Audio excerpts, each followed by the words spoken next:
अस्सलाम वालेकुम third year. उम्मीद है सब खैरियत से होंगे। लास्ट टॉपिक में हम लोगों ने बसेस पढ़ा था और उसकी टाइप्स साथ पढ़ी थी। नेक्स्ट आज का हमारा टॉपिक है बेस। बेस एक ऐसी ड्राइव होती हैं जो कि किसी भी एरिया को ड्राइव के अंदर ऐड कर देती हैं। ठीक है, कंप्यूटर के एरिया के अंदर जो चीज़ ड्राइव हो जाती है या ऐड हो जाती है ड्राइव के अंदर, वो हमारे पास क्या होते हैं, बेस होती हैं। ठीक है, और ये स्टैंडर्डाइज साइज़ होता है इनका, और मैक्सिमम इनकी होती है 5.25 कह लें। इसकी मोस्ट कॉमन जो है वो विथ होती है। Bay is an open area inside the system unit to install additional equipment such as storage devices. Some bays are rectangular opening to hold disk drives, whereas some bays hold card readers and ports such as USB and Firewire, etc. Bays are also called drive bays. आगे देख लें, इसके two types हैं। First one is external और exposed drive bay. External or exposed drive bay is used to access the drive from outside the system unit। ठीक है, external से आपने याद रखना है कि ये आउटसाइड सिस्टम यूनिट की होती है। ठीक है, सब में example of external device bays are flash memory and card reader, CD drive and DVD drive. ठीक है, एग्जांपल्स में इसकी आप लोग देख लें, फ्लैश मेमोरी है, कार्ड रीडर है, सीडी ड्राइव और डीवीडी ड्राइव है। नेक्स्ट है हमारे पास इंटरनल और हिडन ड्राइव पे। इंटरनल और हिडन ड्राइव पे is hidden inside the system unit. Inside का मतलब होता है अंदर वाली साइड पे। ठीक है, तो इंटरनल का भी मतलब क्या है कि अंदर छुपी हुई। ठीक है, an example of internal drive पे इज हार्ड डिस्क ड्राइव। ठीक है, इसकी एग्जाम्पल में क्या है, हमारे पास हार्ड डिस्क ड्राइव है। नेक्स्ट है हमारे पास power supply and battery. The power form of the wall outlet is alternating current AC of 110 and 240 volts। ठीक है, हमारे पास अल्टरनेटिंग करंट क्या बता रहे हैं कि क्या वोल्टेज है उसकी, 110 से 240।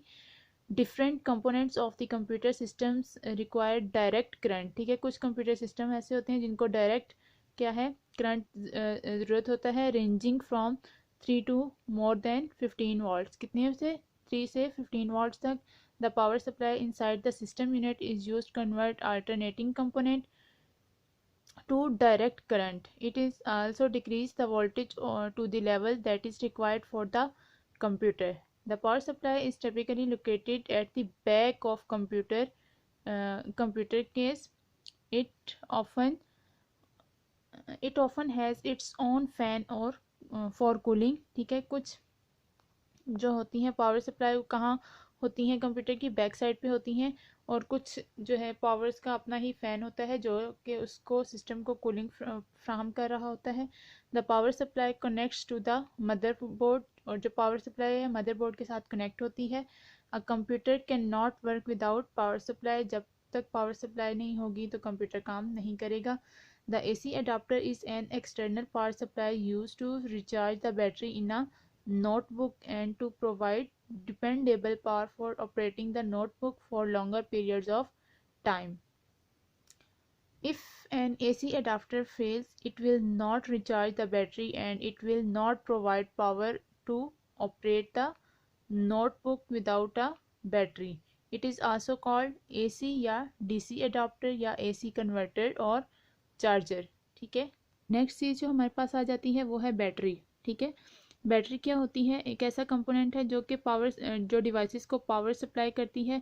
ठीक है, और वो पावर्स जो है कुछ डिवाइसेस ऐसी भी होती हैं जो कि चार्ज होने के बाद जाहिर सी बात है उसको वो बगैर चार्ज के भी काम कर सकती है। ठीक है, A battery is a component that supplies power to a device. It enables a device to work without a power outlet. Batteries can supply power to a laptop for several hours depending on how much power it requires। ठीक है, कुछ laptops भी ऐसे होते हैं कि जो कि रिचार्ज होते हैं। ठीक है, लेकिन जब वो चार्ज हो जाते हैं तो उनके अंदर इतनी क्या कहते हैं कि पावर हो जाती है कि वो कुछ टाइम के लिए बगैर चार्जिंग पे लगे काम कर सकते हैं। Today many devices such as laptops and smartphones uses rechargeable batteries. ठीक है, आजकल बहुत से लैपटॉप्स हैं और बहुत से स्मार्टफोन्स ऐसे हैं जो कि रिचार्जेबल बैटरीज की फैसिलिटी रखते हैं। आगे है फैक्टर अफेक्टिंग प्रोसेसिंग स्पीड। ठीक है, The important factors that affect the processing speed of a computer are as following. First one है हमारे पास रजिस्टर्स, ठीक है। रजिस्टर्स आपको भी मैंने पीछे पढ़ा है। Registers is a small high speed memory inside a CPU. CPU contains a number of registers. Register stores data and instructions while the CPU processing them. The size of the registers determines the amount of data with which the computer can work at home at one time. It is also called word size, ठीक है। Register क्या होते हैं कि high speed जो inside होती है CPU के उसको कहते हैं, ठीक है, उसकी हाई स्पीड होती है। और जो है सीपीयू जो है बहुत सारे रजिस्टर्स अपने अंदर रखता है, ठीक है। और ये रजिस्टर्स क्यों यूज होते हैं, ताकि हम लोग डाटा या इंस्ट्रक्शंस को सीपीयू में प्रोसेस होने तक हम लोग क्या करते हैं, उसको स्टोर कर लेते हैं, ठीक है। नेक्स्ट देखें, the size of register is in bytes.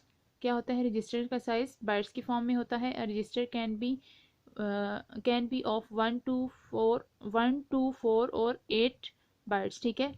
इतने बाइट्स के ये हो सकते हैं, ठीक है। Computer with 32-bit register means the CPU can process 4 bytes of data at one time. A bigger size of register increase the performance of the computer, ठीक है। जितना बड़ा रजिस्टर होगा उतनी ही कंप्यूटर की परफॉर्मेंस ज़्यादा अच्छी होगी, ठीक है। चीज़ हमारे पास आ जाती है रैम। रैम क्या होती है, read random access memory. The amount of RAM directly affect the processing speed of the computer. Bigger amount of RAM means the more program instructions and data can be stored in memory. If a computer does not have enough memory to run a program, it must move data between RAM and the hard disk frequently. This process is called swapping that can greatly slow a computer's performance. Next है हमारे पास system clock. System clock क्या है, ये electronic component है, ठीक है। और ये क्या करती है, इलेक्ट्रिक सिग्नल्स जनरेट करती है. System clock is an electronic component. It generates electric signals at fast speed. It controls all functions of the computer using clock ticks. These ticks of system clock are known as clock cycle and set the speed of CPU. The speed at which the CPU executes instructions is called clock speed or clock rates. The power of a CPU is determined by the speed at which it processes data. System clock is one of the major factors that affects the computer speed. A CPU that has a higher clock speed can process more instructions per second than a CPU with a lower clock speed.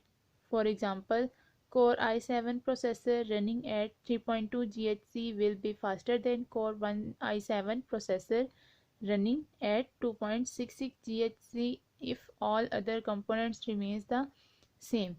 Today's fastest CPUs have clock speed of more than 3 GHz. Next है हमारे पास buses, ठीक है।